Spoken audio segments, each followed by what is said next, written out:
সারা বছর TikTok free fire খেলে আজ মাঠে নামছে পাস করার দাবিতে। দেখেন তো এই বেডিরে চিনতে পারেন কিনা, একটু ভালো করে দেখে নেন। গত কয়েকদিন আগে বেটিটা ভাইরাল হলো, তার বয়ফ্রেন্ড তাকে সারা রাত ধরে পড়ায়। বোথ। আমার বয়ফ্রেন্ড আমাকে আইসিটি বুঝায় দেয় রাতে বেলা। গত কয়েকদিন আগেও তো শুনলাম কোন যেন একটা পার্টিতে যাইয়া কার যেন একটা পার্স হারাছিল, কে যেন কাকে দোষারোপ করলো, মানে চুরির অপবাদ দিল। 24শে জুলাইয়ের ডাক, তাও আবার এক দফায় এক দাবি। শিক্ষামন্ত্রীর পদত্যাগ চাই, প্রধানমন্ত্রীর পদত্যাগ চাই। কোনো গাড়ি যাবার দিচ্ছে না, রাস্তাতে এসে খাড়া হয়ে আছে। এক দফায় এক দাবি, শিক্ষামন্ত্রীর পদত্যাগ হবে, প্রধানমন্ত্রীর পদত্যাগ হবে, জুলাই আবার হবে, জুলাই আবার পাল্টে দিবে। আরে ভাই, সারা বছর টিকটকে ঠোঁটের সাথে ঠোঁট মিলায় ধিক্কি ধিক্কি জলে জলের সিটে নিবে না। খোলা আছে মনের দুয়ার, বাইরে তুমি থাকো না। 24শে জুলাইয়ের হাসানাত আবদুল্লাহ মনে করছে হাসানাত আবদুল্লার মতো ডাক দিই, রাজপথে সবাই নামুক, এক দফা এক দাবি, প্রধানমন্ত্রীর পদত্যাগ।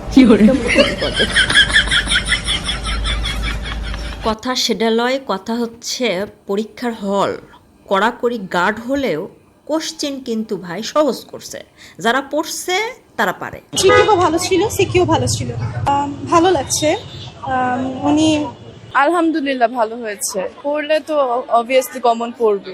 কোয়েশ্চেন ইজি হয়েছে, এত কঠিন হয়নি। মানে গভর্নমেন্ট যদি একবার মানে ইজি করে কোয়েশ্চেন, যারা পড়ছে তারা বাস, তাদের এক কথা যে পরীক্ষার কোশ্চেন অনেক সহজ হচ্ছে, অনেক স্ট্যান্ডার্ড হচ্ছে, আমরা ভালো ভালো লিখছি, এখানে কোনো সমস্যা নাই, কোনো শিক্ষামন্ত্রীরও সমস্যা নাই, আমরা পড়ছি, আমরা লিখছি। কিন্তু এক দল